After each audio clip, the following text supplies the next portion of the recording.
Welcome to the show and welcome to White Bear, Red Sun. This is pre-dreadnought naval battles for the Russo-Japanese War. And today's scenario is the attack on Port Arthur on the 8th of February 1904 by the Japanese. My version will be slightly different due to the availability of models. So here's the table for today's game. Port Arthur at the top, and this is the outer reaches of the harbour, where the Russian Far East Squadron is anchored. Here are all the battleships listed: Peresviet, Borodino, Sysoy Veliki, Admiral Ushilov and Imperator Alexander II. The other ships at anchor are the cruisers Rurik, Bayan, Izumrud, Admiral Nakimov, Pallada, and out the front as a guard ship, Askold. The Japanese flotillas will be entering the table from the bottom right as you look. There are 3 destroyer flotillas and 1 torpedo boat flotilla. In order to make this scenario work, I've added a few extra rules. The flotillas will have only 2 attacks each. Japanese ships will always have the initiative. No Russians are allowed to respond until after the first attack. Only secondary armaments can be used against the flotillas. It's a -1 to hit due to night time for the Russians. And more generally, because war hadn't actually been declared at this time, the Russians are going to have to roll for alertness and response from the outset for each ship. With regards to victory conditions for the Japanese, it will be a failure if no ships are hit, a minor victory if 1 ship is crippled or sunk, a major victory with 2 ships crippled or sunk, or a spectacular victory if 3 or more are crippled or sunk. So this is looking south from the Russian anchorage. You can see the 4 flotillas there ready to attack. 1 here, 1 here, torpedo boat flotilla, and the other destroyer flotilla over there. I'll roll for action points for each of those flotillas. For the flotillas, cruising speed is 4 and maximum speed is 10. Right, there we go, not bad rolling. At this stage, there won't be much manoeuvring. Because they're so small and nimble, they can also turn 180 degrees in a go rather than the 90 degrees for the larger ships. Alright, away we go. Here's the easternmost flotillas for the Japanese. They will be heading around to the east and hook around into the cruisers.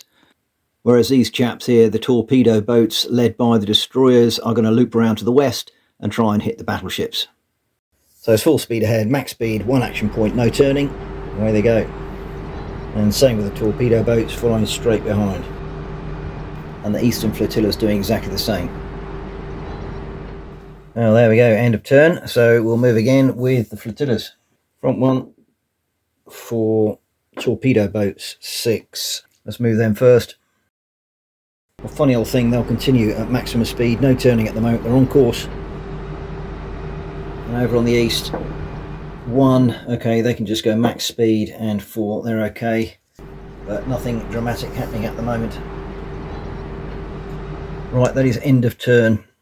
Eastern flotillas, they're going to start doing some action soon, but only got 1 and the rear group's fine. Right, so I think they're going to have to turn slightly, but they now can only go 4, so that slowed them down a bit. I guess the second group could pile in front of them, but that's going to complicate things, so they will just go up behind them and await their turn. Over to the west. And both of these will continue on the same track. I think they want to get to the western edge of the anchorage. In the White Bear, Red Sun rules, in order to use torpedoes, you need to be within 6 inches. And in order to get within 6 inches, you have to use 2 action points. Right, Western Flotilla again. 6, nice. 6, both got 6. Right, I think they can start to do things now. Right, this front flotilla then, it's going to use most of its action points here. They're going to turn, go maximum speed, and get within 6 inches ready for a torpedo attack against the Peresviet.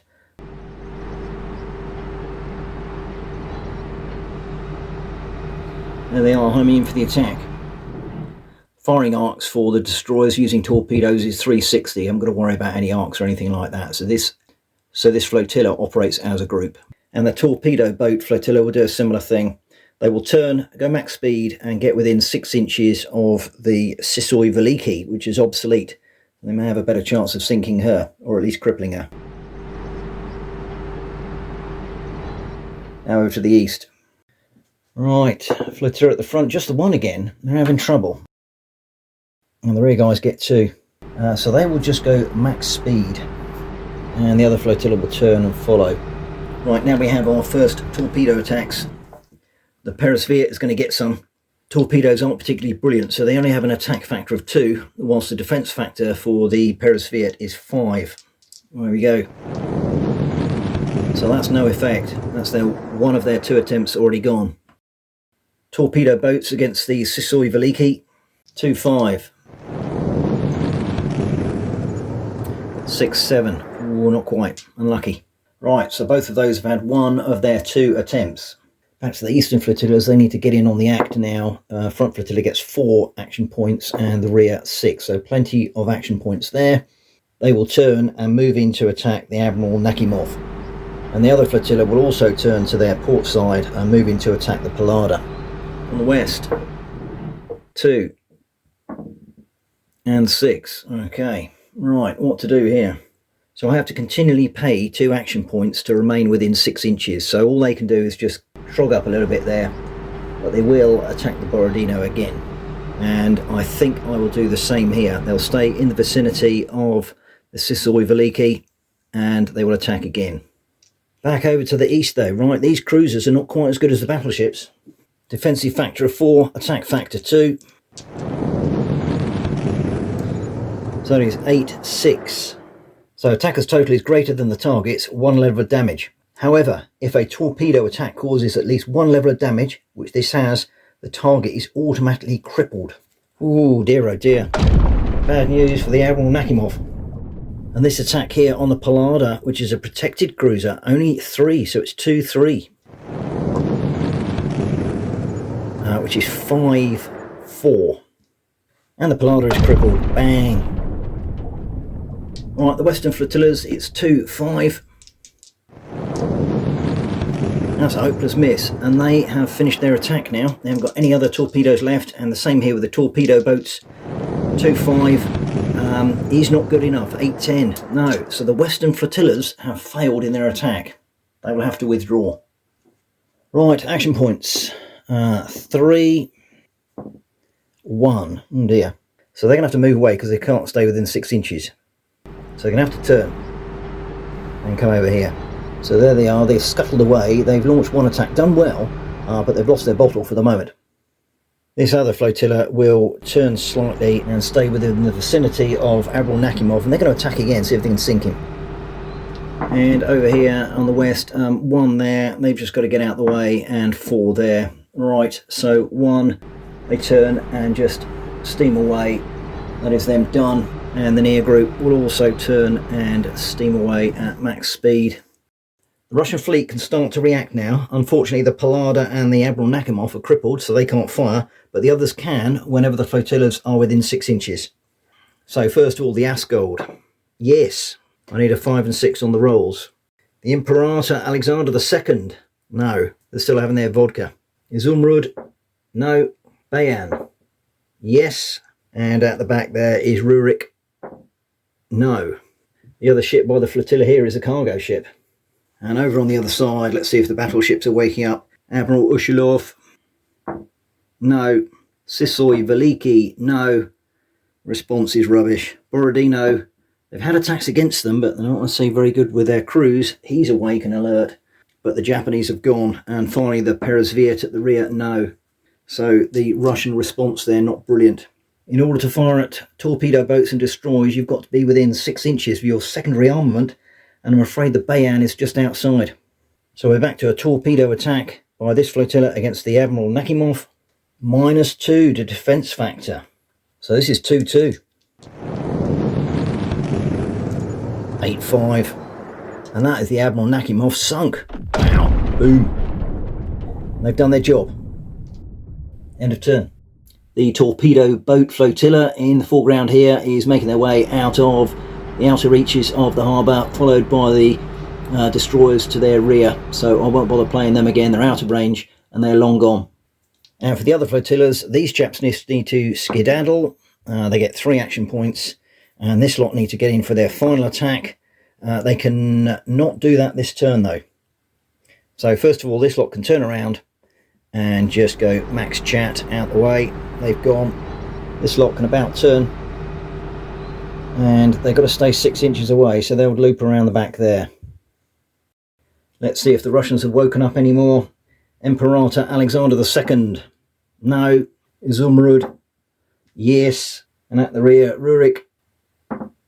No. So final attack coming up. What do the Japanese get? 5 action points. Right. What do they go for? Well, I'll tell you what, they might be cheeky and go for the Imperator Alexander II.